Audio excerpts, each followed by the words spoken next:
I'm feeling like off kilter, which is fine. Normalize feeling off kilter. You know, not every day is a home run, but I'm definitely feeling off kilter. Are we going? We're going. Okay, well. Well, Brooke, you don't always have to be a star. I know, but you do if you are going to be in the biggest boy band in the world. I gotten so worked up that I had thrown up on myself in my stroller. In my 14-year-old self, I said, those are hot men. And look at them now. They're like babies. That was kind of just like a casual interest, which I guess maybe a little bit more than casual. Hi, everyone. I'm sorry that I'm feeling a little off kilter. I'm sure that'll go away as soon as we start. But also, it's okay to feel off kilter sometimes, you know?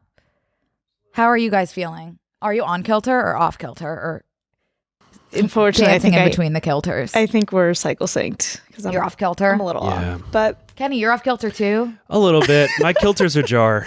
Kenny. I woke up a little. You ever have like brain fog when you wake up and you can't shake it? Not a day goes by where I haven't.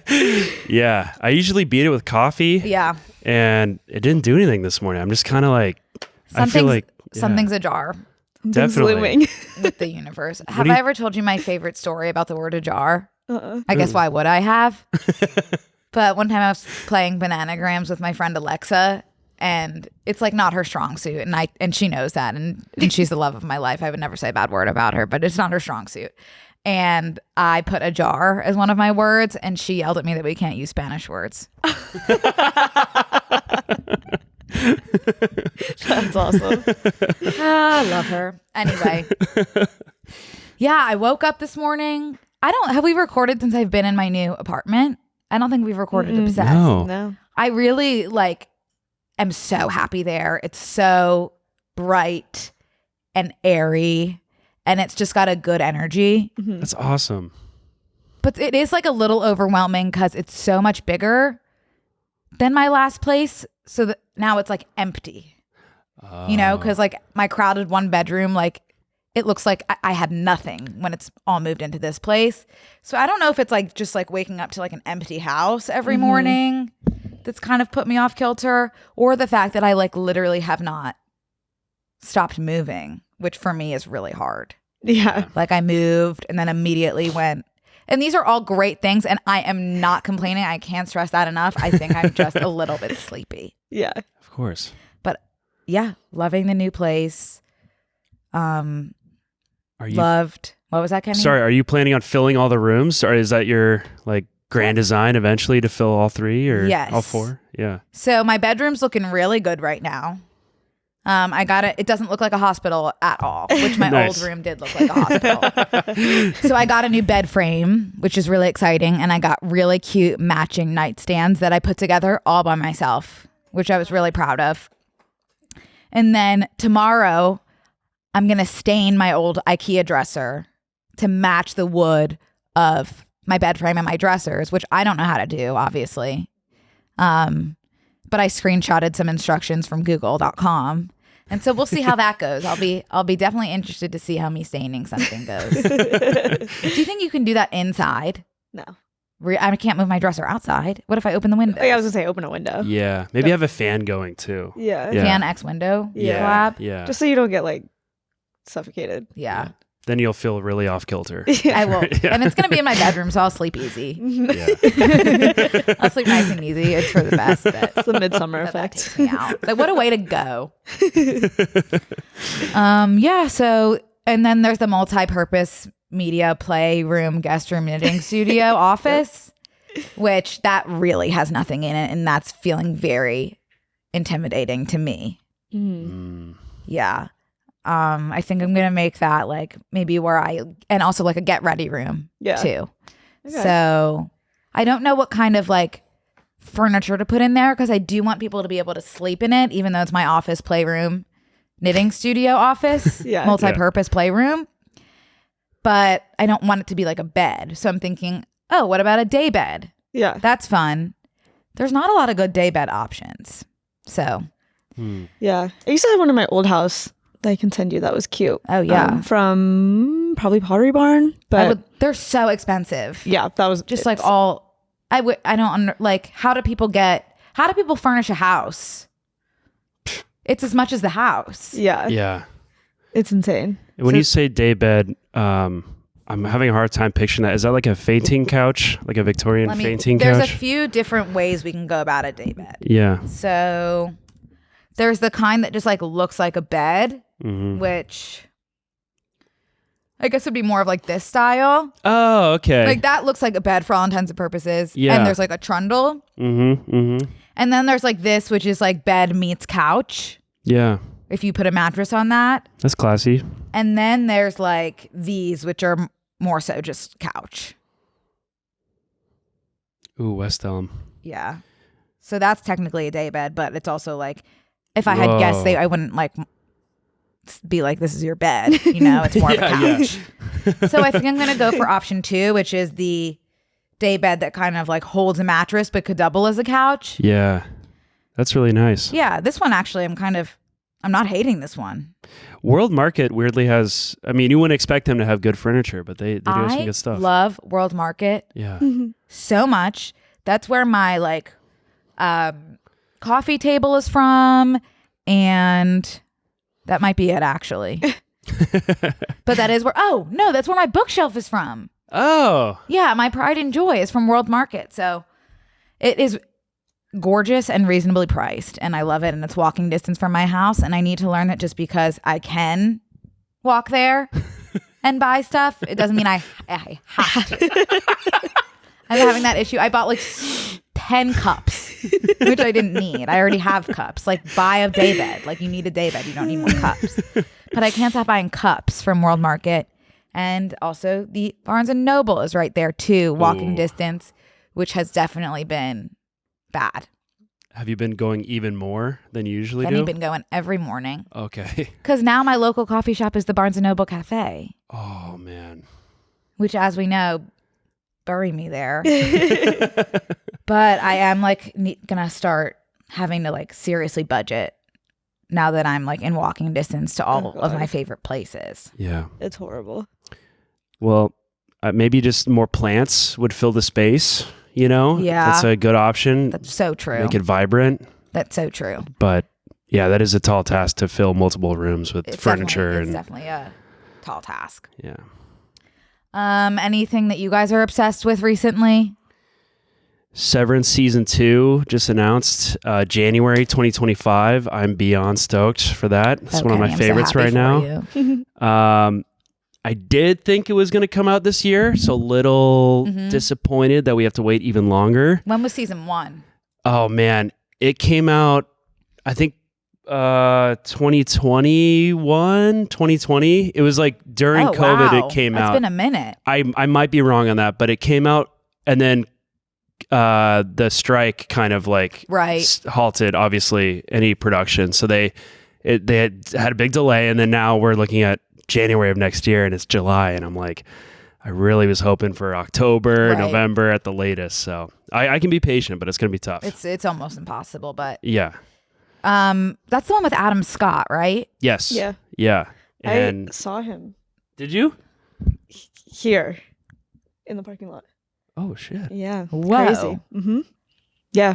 Do you think maybe they're like filming around here? Maybe. I don't know if he was just having a meeting, but I was like, oh, that's Adam Scott. And I ran to tell someone, and no one was here. And that's someone that, like, if you see Adam Scott, it's definitely Adam Scott. Yeah. It's not, you don't mix that up. Yeah. Yeah. What is it about? Oh, show? I thought you were about to say what is about Adam Scott that makes him so great. I think it's his face. Yeah.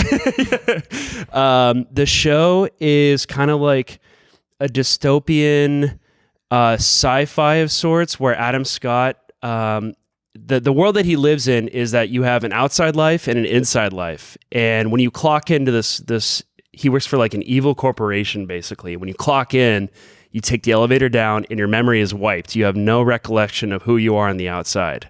And so it's like two separate worlds at odds with each other. And he's trying to like escape in a way without spoiling anything. But that's kind of like the general premise. I hope I didn't butcher that. Sounds really good. I always thought it was more like Succession-y. No, it's like a dark commentary, satire-ish on like our work culture here in the States, and just I don't know, I guess anywhere. But yeah, it's funny in parts, but it's also like a really good thriller, psychological thriller. Oh my God, I had no idea. Yeah. Oh, I'm gonna watch that. Yeah, check it out. I think you'll like before season 2 comes out. Yeah, you have plenty got of time. time. I do. I have plenty of time. Okay, love. Izzy? I told you this yesterday, but halfway through the second ACOTAR book, Tell us how you're feeling. I'm loving it. At this current moment, I don't like Tamlin, Sure. and I have a feeling that's Spoiler alerts, by the way. Oh, yeah, my bad. No, you're so fine. But I will say, when we were talking about ACOTAR 2 weeks ago, I was like, oh, I'll be done with this series. It's taking you a minute. It's taking me a minute, only because I was still digesting the first one, so it took me a second to pick up the second one. Now that I'm picking up the second one, I'm speeding through it. So the 600 pages is a little scary, though. I thought that too, but that one, I truly, like, that's the most, like, I know we use the word addicted, like, loosely and a lot, but that is the most addicted to something I've ever been. Yeah, this because one's really I read good. it in, like, 2 days, and I was trying to leave 100 pages for the plane ride that I had the next day. And I put it in the other room, and I'm not kidding. I was addicted. Like I couldn't save the 100 pages. Yeah, that I read it on my flight, which I don't usually read on flights. I usually just sleep because I hate flying. But I read 350 pages, and I've in my life never done that. So that should, if anyone's still wondering, you should get it. The second ACOTAR is my favorite Sarah J. Maas book Ever that I've read. It's really good because I still haven't read Crescent City because they're so massive, and also like people don't like them. Yeah, it's still intimidating. I will say I don't love how much she uses the term prick as like an insult. There's a few phrases that she uses a lot that you would think the editor would be like, use this less. Yeah. I.e. vulgar gesture. She's always throwing someone a vulgar gesture. Yeah. Watery bows. She's always having watery bows. Yep. Prick. And just like random things that it's like, those are such specific phrases and words that like I'm going to notice if you use them every page. Right. Yeah. Right. Yeah. And I just, calling someone a prick is just kind of cringy to me. So I'm just like, ugh. But it's okay. I can look past it. But, okay. I'm deciding to full send the book club. Yay! The Obsessed Book Club. And it's called, drumroll please, Brookshelf. Yay! So our good. first Brookshelf book is going to be Magnolia Parks. Has anyone heard of that one? That has been on my list for so long. I hadn't heard of it until like very recently. It's been on Book Talk. Oh, okay. And there have been so many people that have been like, Brooke, you have to read this. And so many people that are like, I know that you're going to be tempted to read this. Do not. It's the worst thing I've ever read in my life. Perfect. And that's obviously piqued my interest. And I'm so curious because it's really been a 50-50 split of like, this is going to change your life and you're going to be so angry that you wasted your time. So I'm excited to take you guys on that journey. I'm sure a lot of you have already read it, which is fine because then you'll be prepared for the discussion. I think, and you guys can let me know, we'll discuss it 4 weeks. Do you feel like that's a good amount of time? Yeah. 4 weeks from when this comes out. What date would that be? So that's August something. August 8th? That's crazy. August 9th. Yeah, and August 9th. Oh, August 9th. Yeah. So that's when we'll talk about it. And I think what I'll do is just like on the Obsessed Instagram, which, you know, if you want to follow and stay updated on Brookshelf, that's completely your prerogative. I think I'll ask like guided reading questions with the like answer question box, and I'll just share some of those answers and discuss them in that episode. And also I'll just like give you all my thoughts because I'll take notes on my iPad the whole time. Oh, I'm so excited. Yeah. So that will be fun. I'm really excited to read it. Kenny, do you think maybe you'll read it too? Absolutely. Really? Yeah. Oh yeah, I'm in. I love that. I'm in. I finally finished my first book of 2024. Yay, Kenny. It was that long one. White Teeth. How was it? It was very good. I I didn't get out of it as much as I thought it would, but it was still incredible writing. And I'm looking forward to Magnolia Parks because I need my next book. Let me read you the description. I don't really get it, which is fine. Okay. She is a beautiful, affluent, self-involved, and mildly neurotic London socialite. He is Britain's most photographed bad boy, Lothario, who broke her heart. But Magnolia Parks and BJ Ballantyne are meant to be. Oh, I guess that's those two that were just described. And everyone knows it. They're in the stars, just suspended in a strange kind of love that looks like hurting each other a lot of the time. Okay. She dates other people to keep him at bay. He sleeps with other girls to get back at her for it. But at the end of the day, But at the end of their every... See, this is why I'm like, it's not being like English to me.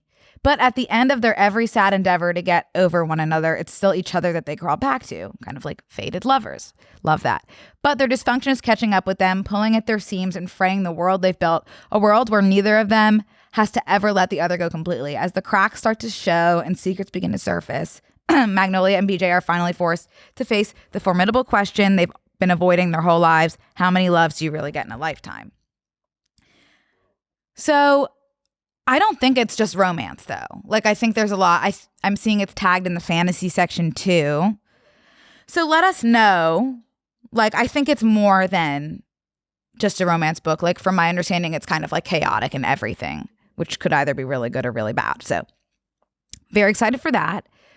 I also read a book when I was at the beach for the 4th of July.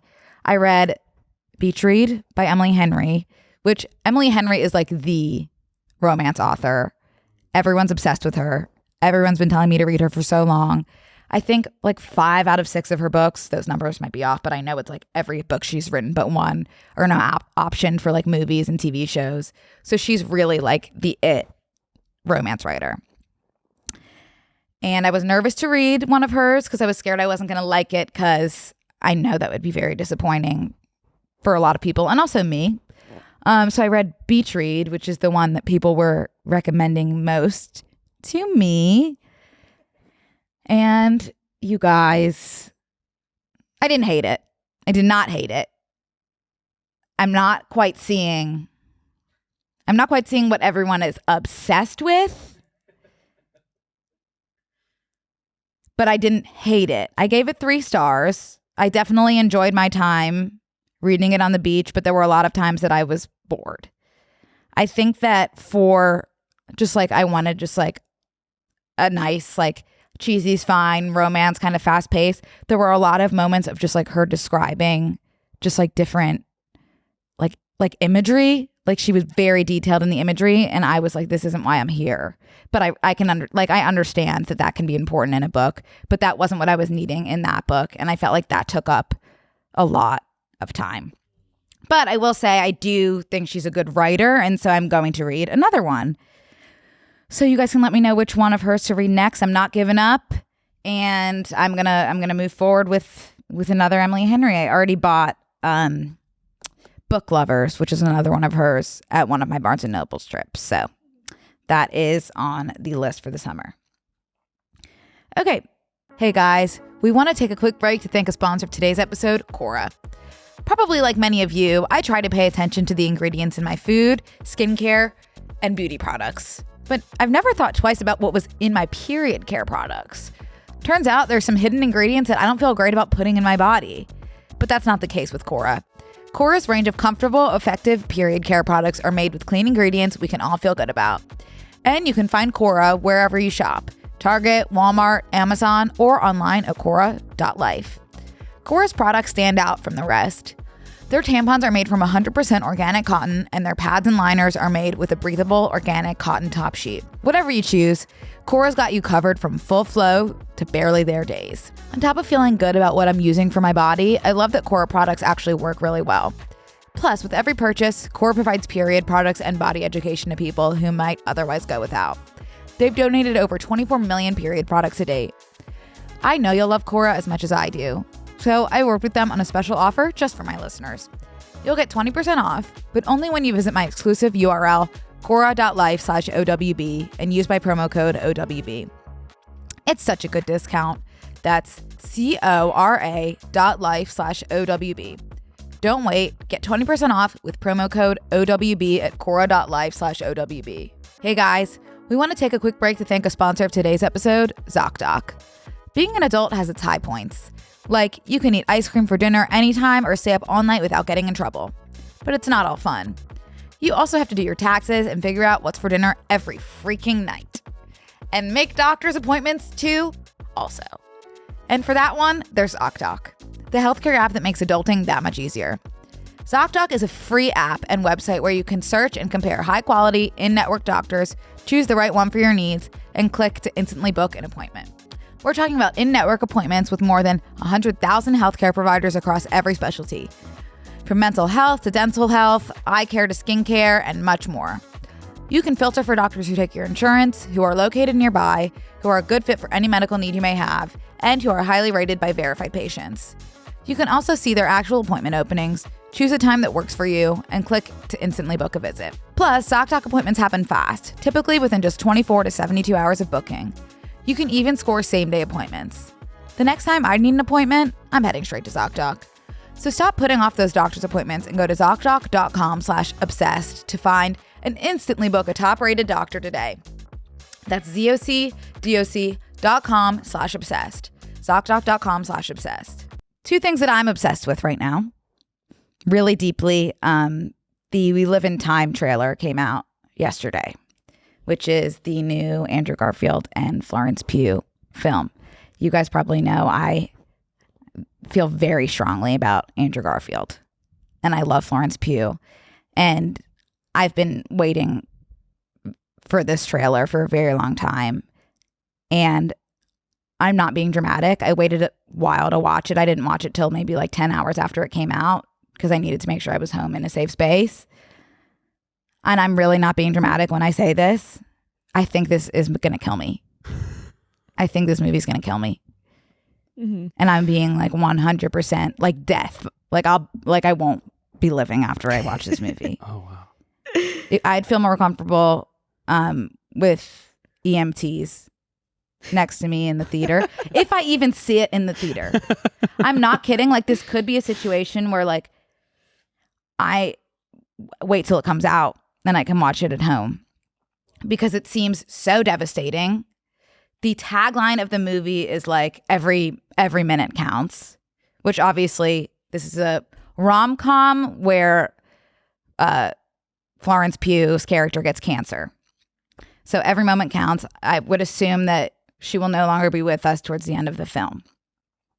And that trope of like finally finding the love of your life and having it be such an intense love and then losing it, that is something that is my worst nightmare and what makes me sob and like makes me feel sick. Like truly, this seems like an adult Fault in Our Stars, which tore me apart limb from limb, tore my 17-year-old self apart and threw my broken body parts into the trash can. And they're still there. But sometimes I'll literally just be walking and I'll be hit with like a moment of, oh my God, I lit up like a Christmas tree, which is a quote from The Fault in Our Stars, which still to this day I carry with me. Mm-hmm. So I don't know how I'm going to make it through this movie. It freaks me out that it's just existing out there right now and it's already made. And it's just like it's a Schrodinger's cat kind of thing right now. It's like it exists, but it doesn't right now. And that's making me uneasy. Mm-hmm. I almost would rather have some information about it. Like I would rather someone see it before me and be like, this is what you're in for. Like you want the spoilers. Kinda. Yeah. Like I'm really scared because I connect to characters and stories like this more than is probably like normal. Because they will really be real people to me, especially if they're played by Andrew. Mm-hmm. So I really am fearing for my life and my safety. And I would like to, at the very least, can you buy out a theater? How does that work? Yeah. Yeah, I think you can. Obsessed It's insensitive if I start a GoFundMe for that, right? Obsessed will fund the selling out of the theater. I need El Capitan. space. I need space. Mm-hmm. Yeah, space. So Have you heard that Gracie Abrams song "Normal" thing? no. You should listen to it. It's about like, I think it's about like falling in love with fictional characters, and I'm sure there's What's a it deeper called? meaning. Normal thing? Yeah. Okay, that sounds good. As soon as I heard it, I was like, oh, Brooke needs to listen to Yeah. this song. Okay, that sounds right up my alley. Yeah. I really, you guys know, I'm trying to support more female artists, singers, really. And I really do like her song "Close to You." Mm-hmm. That's a really good one. Yeah, but I feel like that's so basic. Yeah. I will say "Close to You" and "Risk" are like the two singles she released, different than the rest of the album. Okay. Not in a bad way. Is but the rest of the album sadder, no, it's like slow? it's about like her basically choosing her friends over, like one song is about like choosing her friends over a guy, which is nice, and like the other one is like a breakup song but upbeat breakup song. Mm-hmm. And the Taylor Swift song is about like keeping a relationship secret, which I heard is about Paul Mescal. Really? Mm-hmm. Because Gracie Abrams is supposedly dating him. Mm-hmm. Okay. Yeah. Wow. So that means they've been together for a second. Yeah. Okay. Yeah. That's based off of one TikTok I saw. So Well, then it must be true. of course. Yeah. But Okay. it's good. And then that song I just said was about falling in love with fictional characters. Okay. I love that. I don't know why, like, those just like, I don't know why those songs don't do it for me, but I really like, I'm trying really hard. I feel like I just like don't, I just like wish I related to the like female heartbreak experience more, but as we know, I haven't been around the block much. But that brings me to my favorite genre, which is male yearning. Yep. Because then it's like, that's just like something that's easy to kind of fantasize about. And I've been listening to the song Hanging by a Moment by Lifehouse. You know that one? How does it go? Hanging in a Oh, yeah. with you. Yeah. That is the best song I've ever heard in my life. And I'm not exaggerating. It's moving. It's very moving. Yeah. Yeah. And I wish that when I lived in that time period, I guess it was like very early 2000s, I appreciated the music that was coming out. Because that is the best genre that we've had, and we've lost it. Because I talked about this a little bit on the B&C bonus episode yesterday. I've also been listening to Hero by Enrique Iglesias, and which is a gorgeous piece. And he went from Hero in the early 2000s to then that "Tonight I'm Fucking You song. And that is just like the perfect example of like how the nation has fallen and how there are no real men left. Like, that's making me sick to my stomach to think about. We need to get back to the Hero. We need to get out of the "Tonight I'm Fucking You" generation and back into the Hero generation. Mm-hmm. Totally agree. Like, what happened? What happened to make Enrique go? What happened to him? I'd like to know. What's going on with him recently, by the way? Does anyone know? He was like Oh. on tour with no. Well, I don't know, probably. But he was on tour with Pitbull and was like humping the stage. That's not the man who wrote Hero. No, it is not. Let's And actually see if he wrote Hero. He's gotten hornier. yeah. And But you can be horny and write Hero. Yeah. Yeah. Dude, Enrique. I can kiss away the pain. He will could stand stand by by you her forever. forever. Yes, Oh, right. Did he remove Hero. his mole? Yeah, he wrote it. Let's see if he wrote "Tonight I'm Fucking You." Right. Is that the title of the song? I think it is. It might be "Loving You" for the PG. Yeah. Oh, sure. It's called "Tonight." Tonight, parentheses, I'm loving To you. parentheses, you're getting fucked. Okay. Let's see who wrote this one. "Tonight I'm Fucking You," censored as "Tonight I'm Loving You," or simply "Tonight." Songwriters Enrique Iglesias. Wow. What happened to him? And what happened to all the men that have been on that journey with him? All right. That's what I'll say, and that's what I'll leave you guys to ponder as we head into the topic of this week's episode, which is Criminal Minds. Yay. I'm really nervous to talk about Criminal Minds because I feel like I'm not going to do it justice. Is Matthew in frame? By the way, I haven't even introduced him. I'm going to move him closer. Is Gotta that introduce fine? our guest. He's looking so good.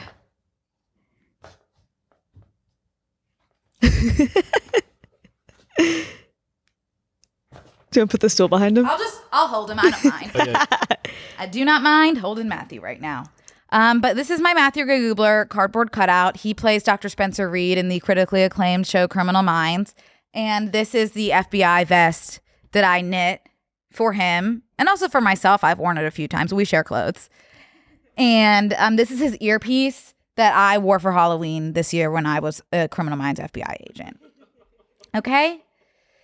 So you guys know how much I love this show. This is my comfort show, which might sound weird, but as I've discussed, yes, this show is about serial killers, and it is about the behavioral analysis unit creating profiles of these serial killers and kind of getting into the nitty-gritty of all that.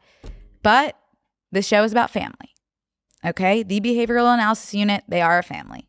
Okay? There is no difference between Criminal Minds and Modern Family. And I'll stand by that. Those are my two favorite comfort shows for a reason. It's because they share a common thread. Okay? Now, there are going to be spoilers in this segment. But I don't think that I'm just going to share like a few of my favorite storylines and also some of my favorite episodes. I don't think if you haven't seen Criminal Minds that this will really taint your experience if you want to watch Criminal Minds after this, because it's not really a show that spoilers wouldn't really matter because each episode is like a different serial killer and very different. And that it's just like, it's not about the overarching. Do you see what I'm saying? Really? Yes. Not really getting the words out per se, but I don't think that spoilers will really affect your viewing experience, but totally respect if you want to wait to watch this episode until you've seen Criminal Minds. Or if you've never seen Criminal Minds and you don't plan to, that's also fine. I think you will enjoy this episode. So Criminal Minds came out in 2005, which is fun. I love watching like dated TV shows. I don't know if you guys do too, but it's very fun to go back to 2005 and then watch the show evolve because it ran for 15 seasons. So I honestly think it didn't stop till like 2020. And technically it's still going with a reboot with some of the original cast. However, we lost Agent Reed, played by Matthew Gray Gubler, and so I therefore have been lost too. But, you know, there's obviously tons of speculation that he will come back, in which case I will also be back. And also, if any Criminal Minds casting directors are listening, I would love to play a dead body. That's always been my dream. I think I'd be very good at it. I'm very good at resting. And yeah, this was actually sent. I always feel the need to justify my cardboard cutouts because that feels like one step over the line a little bit sometimes to have a cardboard cutout, even though I love him more than life itself.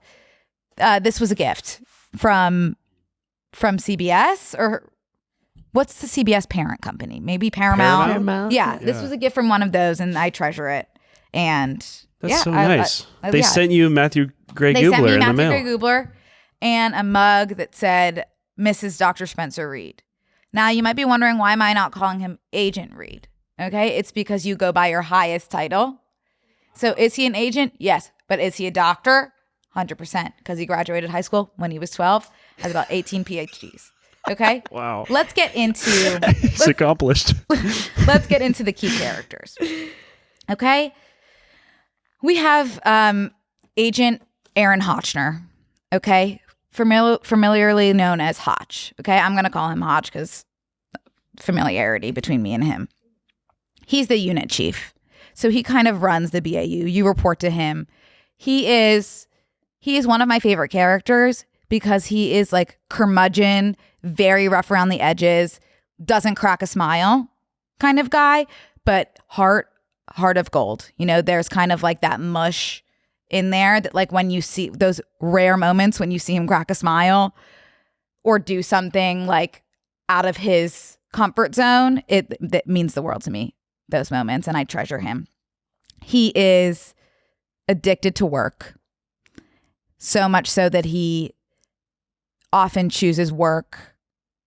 I don't want to say over his family, but he definitely prioritizes work, which leads to troubles at home between him and his wife, and they also have a newborn son.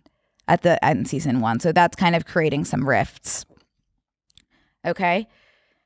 Now around season 12, I want to say there was an incident in the production of Criminal Minds. I don't know what happened. I don't think anyone really does.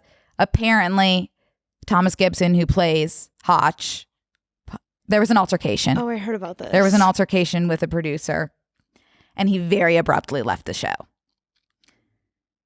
This created the no Hotch, no watch movement. Okay? Which, unfortunately, I was the president of. I did not watch once Hotch left. And at this point, when Hotch left, a few other main characters had already left, and this was just like the kicker. You said not on my Hotch. I said no. Yeah, so not on my Hotch. That's really good, Kenny. It took me a second. So I did stop watching Criminal Minds after season 12, and then about maybe like 4 or 5 years went past, and I did end up finishing. But I was very much a part of the no Hotch, no watch movement, and also because it was so abrupt, like they just like didn't wrap anything up, and I think that was very upsetting for all of the Hotch fans out there. I will say, when I made the first TikTok about my FBI vest, Thomas Gibson, who plays Hotch, commented on it, said, "This is amazing." So, wow. Yep, That's huge. that to this day I think is the best comment I've ever gotten. That's so cool. The one that means the most to me. And he's still close with all of the other cast members. So I think whatever happened, maybe we don't know the whole story. That's all I'll say. And also there were like shady things that went on that set. Like the 2 women that were the main characters, I know that they both got fired for no reason, apparently. And then they had to end up bringing them back because everyone was so furious. But I think just like, I don't know. I don't know what happened there, but that's just definitely something to consider when thinking about. By the way, I will defend people until it's impossible to defend them anymore. That is my fatal flaw. So thanks for understanding. Okay, we also have Agent Gideon, who is played by Mandy Patinkin. Do you know Mandy Patinkin? He's like big in the like almost like Broadway space. He was in the movie Yentl with Barbra Streisand. Kind of in that world. He's got a very gentle soul. So he was kind of like Hotch's second in command until he actually left the show 2 seasons in because the show it hurt his soul. It hurt his soul too much, which personally I don't understand because it's about family. But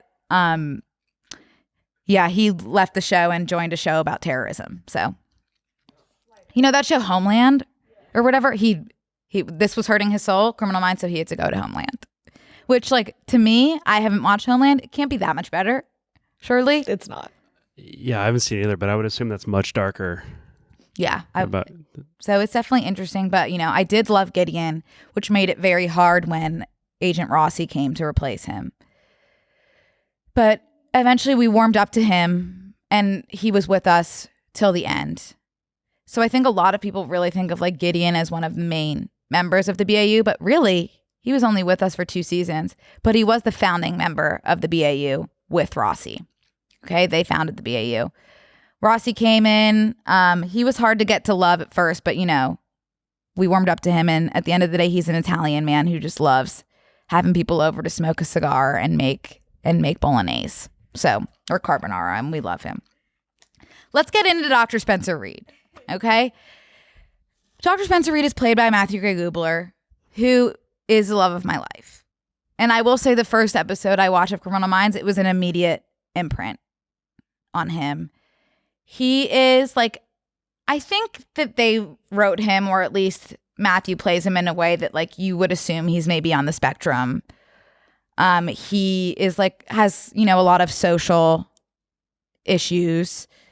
He graduated high school at the age of 12, moved forward with a lot of PhDs. I think he's like maybe 22 when the show starts. He's already a doctor. So he's moving fast. He has an eidetic memory, which means that he sees, like when he closes, I don't even know if he has to close his eyes, but he sees things in his mind's eye. Like he can do calculations, like the numbers show up on the screen, if that makes sense. Like he's seeing things in front of him that we wouldn't be able to see. And it's because of him. Without him, we would not be able to crack most of these cases. Okay, he is really if he were gone, I don't know how the BAU in these seasons without him, I don't know how they're doing anything. I don't know how they're making any progress without this man and his eidetic memory. That's what I'll say. We also have Agent Derek Morgan, who he's the womanizer of the group, okay? He is very close with our technical analyst, who is also the other person who kind of cracks the codes, like Spencer Reed. Like, without her kind of typing away on her computer, she is hacking the mainframe like it's no one's business, okay? She can figure out what you bought for lunch 8 years ago at this at whatever restaurant. If you use your credit card, she can track it all the way back. There is nothing that women can't do. Okay. And it's her and Reed that really are able to kind of crack each case. But she, Penelope Garcia for short, has a very close relationship with Agent Morgan, who is the womanizer. And it's this but he's so much more than a womanizer, by the way. I'm just kind of hoping that you guys get this picture of kind of like this nerdy tech girl and this like very suave, gorgeous black man who like has a lot of women that love him. It's kind of a gorgeous pairing. And he refers to her as baby girl. Okay. This was not originally written into the show, but their chemistry made it in. Okay. And we see that throughout all 15 seasons really flourish. They are kind of a dynamic duo. Okay. Last two characters, we have Prentice and JJ, who are kind of like the badass, like female members of the BAU. And those were the two that I was mentioning that had gotten fired at one point, and then people were so mad, and then they brought them back. Okay, those are the main ones that we're going to get into now. There were a lot of agents that came and went throughout the years, especially to replace Hotch. I don't care about any of them. Okay, no Hotch, no Watch. So season 1 of Criminal Minds really got us acquainted with the profiling process and a lot of what it means to be a serial killer. I should give some sort of like trigger warning that this is about killing, by the way. Maybe I'll put that at the beginning. I'm going to be talking about killing right now. Okay, so I'm going to go over some key vocab that we need to understand these cases. Profiling, which is what the BAU does, is kind of gathering a set of behaviors and characteristics that make up the person that we are looking for. Okay? And the person that we're looking for is called, anyone know? The suspect? The unsub. Okay? Unknown subject. So the BAU is usually called in from local police enforcement for additional help to profile these serial killers. And they are able to. It is remarkable what they can do. They can get it down to the hair color. Okay? These people are geniuses. It's not just Spencer Reed that is the genius. These people are all geniuses. Okay? We also have the stressor, which is a specific event that pushes an unsub to start killing. Okay? So that would be like, I don't know, if like your mother that you had a very strained relationship suddenly died, that could be the stressor that really spurs you into your serial killer era. Okay? Not to be confused with the trigger, which is just a reminder of your past trauma. Okay? There's also a signature, which is something that an unsub does each time that they make a kill. I should give some sort of like trigger warning that this is about killing, by the way. The signature is something that the unsub does each time. That when you find that at the murder scene, you know that that's the unsub that you're looking for. Okay. And that's how they really work that into the profile. That gives them a lot of information about the unsub. Something that they say all the time in Criminal Minds is it's time to deliver the profile. Okay. That is kind of like the quote that we keep coming back to. It's time to deliver the profile. Okay. So as I go on and explain a lot of these unsubs and stories, a lot of the times I'm going to say it's time to deliver the profile. Okay, because it'll be time to deliver the profile.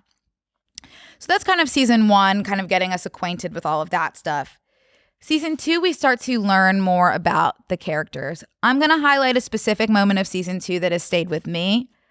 It's about Spencer Reed right here. It's a very traumatic episode for everyone, but especially for those of us who love Spence.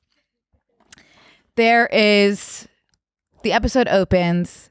And there are 2 unsubs kind of in the shadows arguing. One of them clearly wants to kill this couple because their house is too big and they are too wealthy, and that's a sin. So this one unsub is really like against sinning. And the other one is like more timid, not necessarily wanting to murder this family because of their wealth right now. So the more timid one makes a phone call to 911 and is like, hey, by the way, my buddy here is about to murder this family. Okay, so you kind of see these two unsubs fighting a lot. We learned that one of their names is Rafael. Okay, Rafael is really the one that makes the kills. Okay, and then we have, don't tell me, Tobias. Okay, then we have Tobias, who's the more timid one. Okay, then we eventually learn there are 3 unsubs. Okay, there's also Charles. So the BAU finds out more about this case. Reed eventually goes to Tobias's house because he's gotten more information about Tobias, who they do not think is one of the unsubs at this point. So Reed is feeling like kind of like chill, relax. He's going to go scope it out. Turns out Tobias is the unsub, which we know. He kidnaps Spence, okay, brings him to kind of like an abandoned warehouse, ties him up, okay, and really starts torturing him. And at this point, the BAU is frantic looking for him. They miss Spence horribly, because why wouldn't they? It's kind of like and also, by the way, this is being broadcasted, Spencer's torture, out onto the interweb. Okay, because the unsub has a camera that's blasting it. So that's e-blasting it. So the BAU knows like they don't have a lot of time left. It's like one of those like early 2000s webcams. So his torture is being e-blasted. Okay, and we learn as he's being tortured that the 3 unsubs are actually just one person with split personalities. Okay, so Rafael, Charles, and Tobias, they're all the same person. Basically, Tobias is the person, the main person. That body was born Tobias. Okay, and then Charles was his abusive dad, who, when he died, became a part of Tobias's psyche. Okay, and Rafael, he's kind of the one that's like really anti-sin, controlling the sinners. Okay, and he's trying to figure out like how Spencer sinned because he wants a reason to kill him. But we know that this man is so pure, really wouldn't have sinned. So Rafael tries to amp things up a bit. Okay, he says out of all of the members of the BAU, pick one to kill. And by the way, the BAU is watching this. It is being blasted through the webcam. And he says, I'm going to kill Hotch because he's a narcissist. And then he quotes the Bible about how narcissism is like a form of sin, whatever. Everyone at the BAU turns to Hotch and is like, oh man, I'm sorry. Like, I'm sure he didn't mean that, bro. Like, it's all good. Like, and Hotch is like, no, like, I'm a lot of bad things, but I'm not a narcissist. I think Reed is trying to tell us something. They turn to that Bible verse, and it's not about narcissism at all. It's about a graveyard. And so that tells them that Reed is in a graveyard. I'm giving myself goosebumps because he's so brilliant. He knew that Bible verse, and he knew to tell them that he'd be at the graveyard. So they go in and they save him. And all this time, like as Reed has been being tortured, he's also been being drugged. Okay, so he's really having these like horrible memories about his mother, played by Jane Lynch. Of course, why wouldn't she be played by Jane Lynch? And his mother is schizophrenic, and he's having all these like horrible memories about when he kind of admitted her to the psych ward, which is really traumatic for him.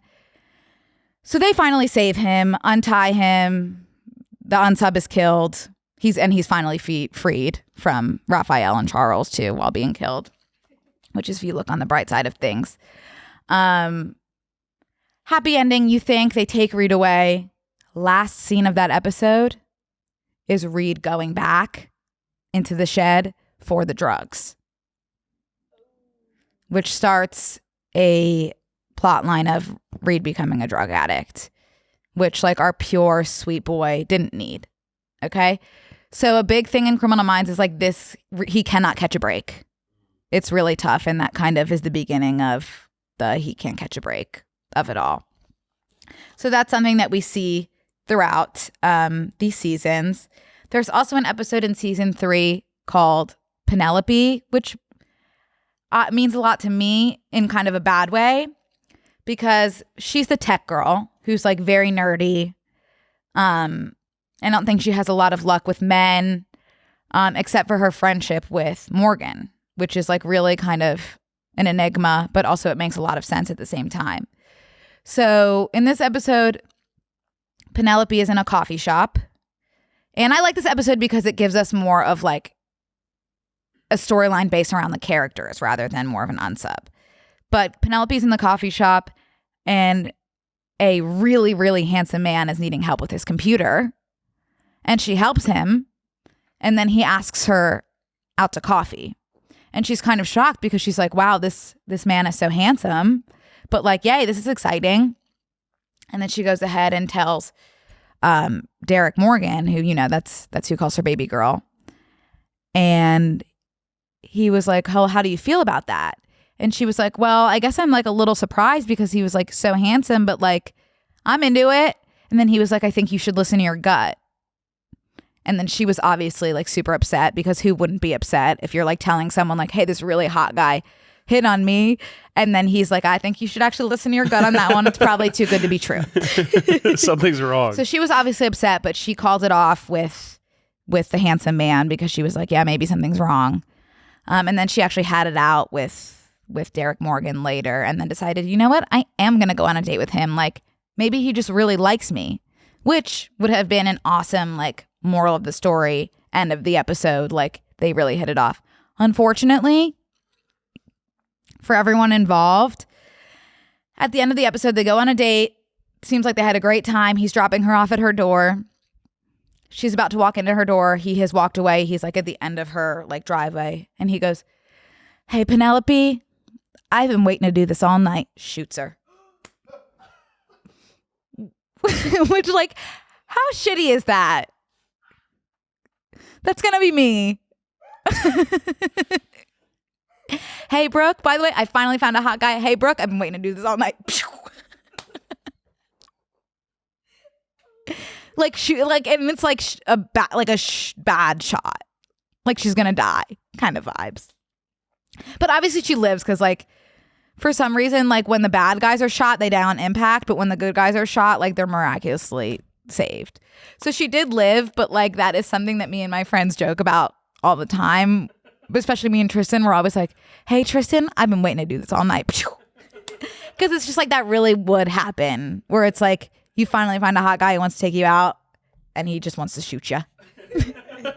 So it goes. Okay.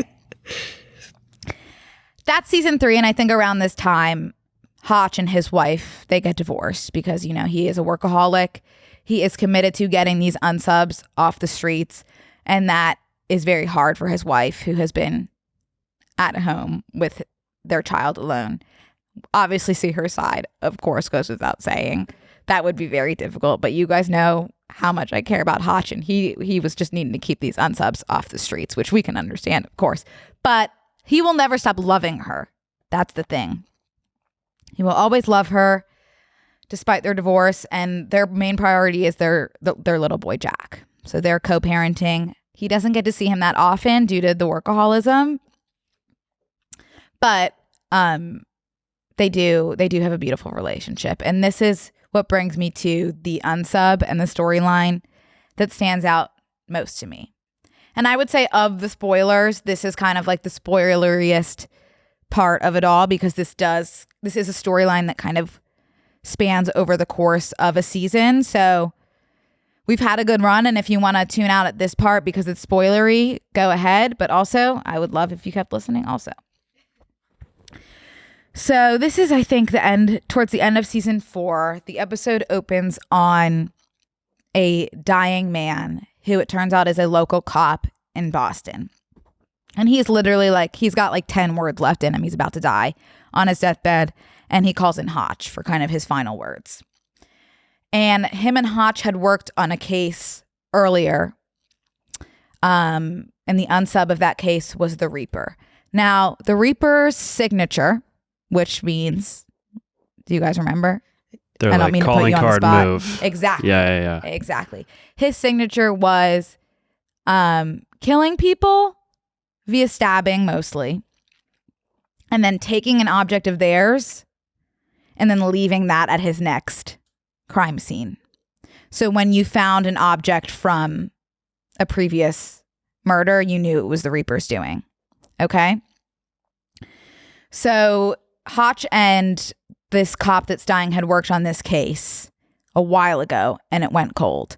And as this cop is dying, he tells Hotch, here's the thing, I actually made a deal with the Reaper. The Reaper told me he would stop killing if I stopped looking for him. And I made the deal. And that's why he stopped killing.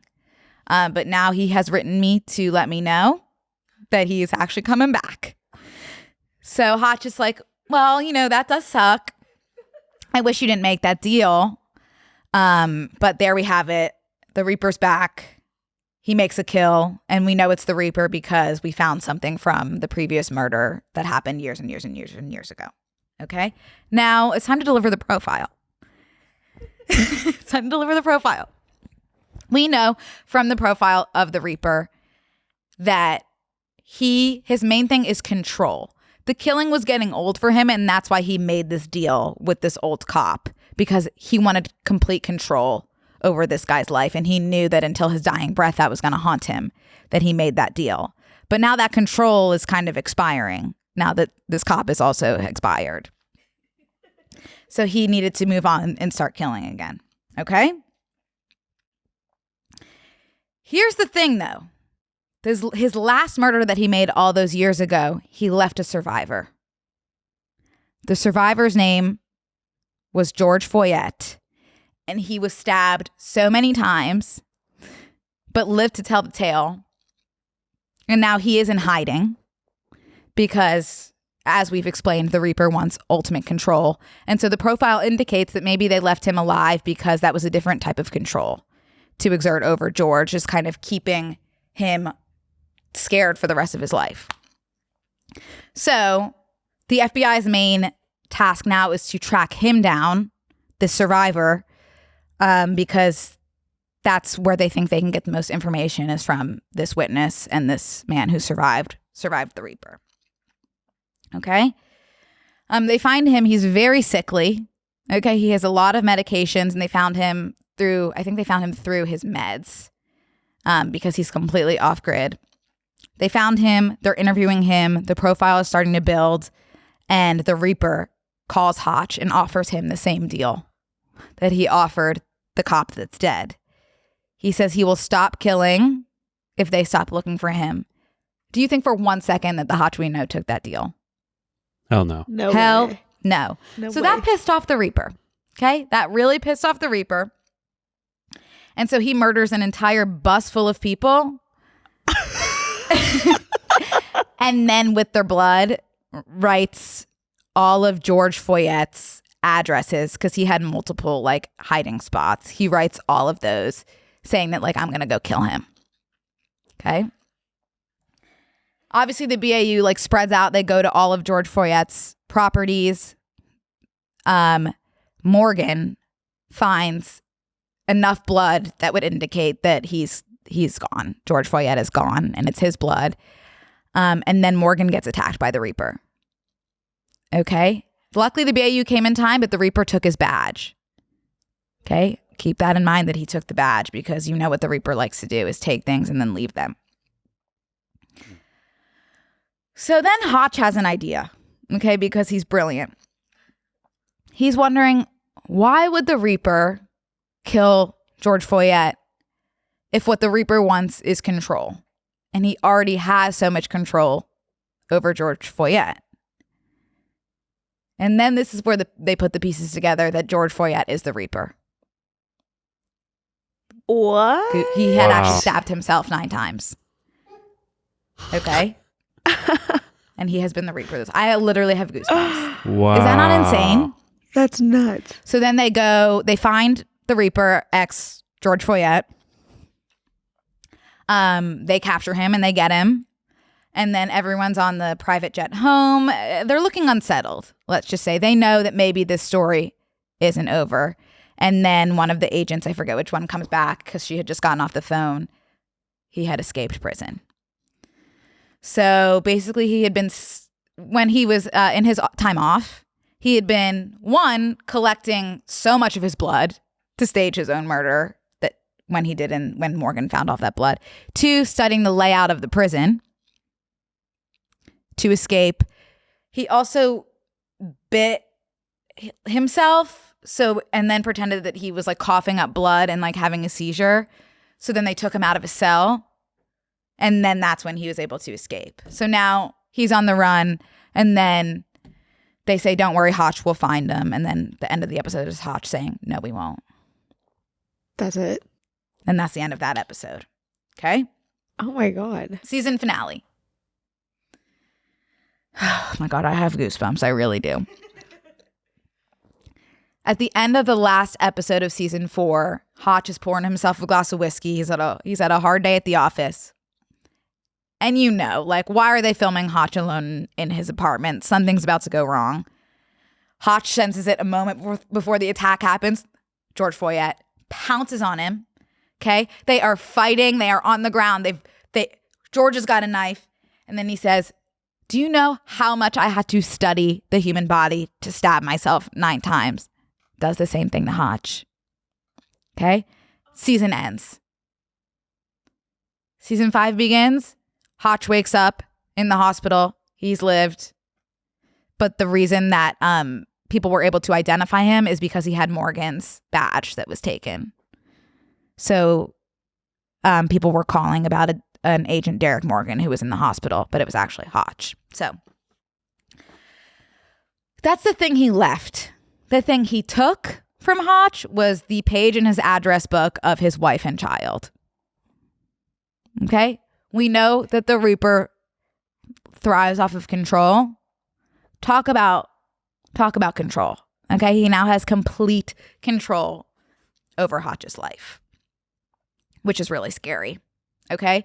And then the rest of season 5 is kind of like they are like kind of trying to crack that case in the background, but they're getting heat for it because there's so many other cases and this is considered a cold case. But Hotch is like, obviously, like, this is my wife and my child, and they're in witness protection at this point, and he can't see them and he can't know where they are. So he's really working that case on the sidelines. So they're in the witness protection program, and this is the most devastating episode of Criminal Minds that I'm about to explain to you. The episode is called 100. And if you're going to watch Criminal Minds, turn this episode off now, because I think this episode will be perfect and better for you if you don't know what's coming. Okay? They're able to find Foyet somehow. Maybe this is how they find him, through his medication. But anyway, they're able to find him through his aliases and meds and whatever. And by the time they get to his apartment, he's gone, because he had some sort of alarm on for if the FBI searched any of his aliases. I don't know how he knew how to do that personally, but that alarm had gone off. And now we know it's kind of like a race. Like, who's going to get to Hotch's family first? The Reaper or the BAU? Okay, so we are seeing now that it was actually the Reaper that was able to get to Hotch's family first. He is able to kill the marshal. He's just able to kill the marshal that's watching over them. And then he takes the marshal's phone because he still couldn't find Haley and Jack, Hotch's ex-wife and son, because they're hidden. He takes the marshal's phone and makes a call to Haley's cell and is like, "Hi, this is blah, blah, blah."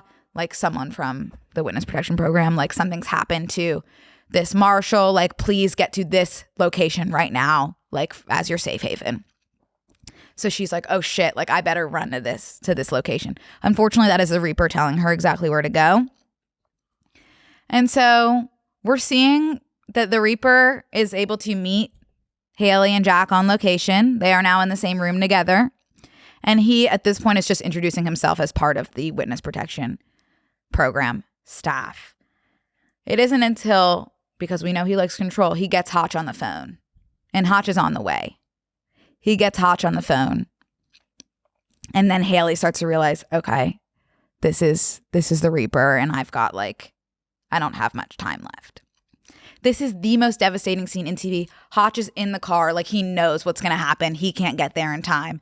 He is sobbing, and he's on the phone with Haley, and she's just saying, like, promise me that you'll show Jack how fun life can be, and like that you know how to smile, and that you weren't always this serious, and that like we loved each other, and that love is real, because that's the most important thing. Then over the phone, Hotch is like completely devastated. He tells Jack, the young son, to go work the case, whatever that means. He tells him to work the case. Then screen cuts back to Hotch. We hear gunshots. We hear gunshots through the phone. Okay.